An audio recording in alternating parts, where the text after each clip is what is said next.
1 litre ரத்தத்துக்கு மேலே போயிடுச்சு வேஸ்ட்டாக. ஆமா ஏமாம்மா தாங்கி நடக்குறீங்க? காலில் இந்த வண்டி ஏறு ஓட்டினேன். ஏறு ஓட்டும் போது அதில் நார் மாட்டியிருந்ததுன்னு சொல்லிட்டு நாரை எடுக்கிறதுக்காக ரிவர்ஸ் போட்டேன்.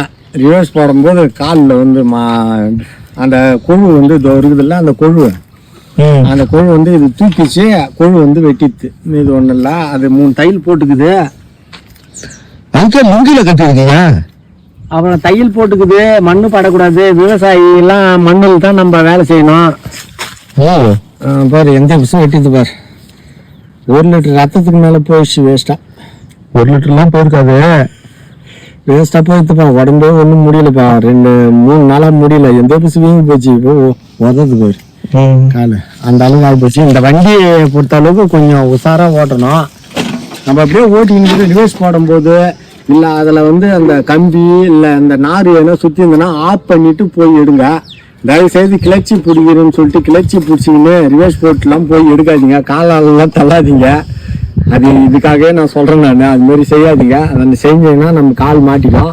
இதை நான் வேகமாக காலை இழுத்ததுனால தப்பிச்சேன், இல்லைன்னா என் காலே முறிஞ்சிட்டு இருக்கோம். இது கொஞ்சம் கஷ்டம்தான். இது வரைக்கும் இல்லை, இந்த 7 வருஷம் ஆகுது இந்த வண்டி வாங்கி. நல்லா தான் நான் ஓட்டியிருந்தேன். நம்ம நேரமோ என்னன்னு தெரியல. ஆனால் என்னுடைய இதுதான் நித்தாதான் நான் போய் எடுத்தது தப்பு. அதில் மாட்டிட்டு இருந்தேன்னா என்னை பார்த்துருக்க முடியாது. இப்போ கூட ஏதோ இந்த 3 தையலோட போச்சு. ஆனால் நிறைய வெட்டி வீங்கி இருந்தது. இப்போ பரவாயில்ல. இன்ஜெக்ஷன்லாம் ஒரு 3 நாள் போட்டேன், பரவாயில்ல.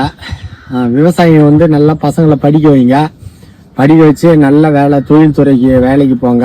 வேலைக்கு போன மீதி பேர் விவசாயத்தில் ஆர்வம் இருந்ததுன்னா விவசாயம் செய்யுங்க.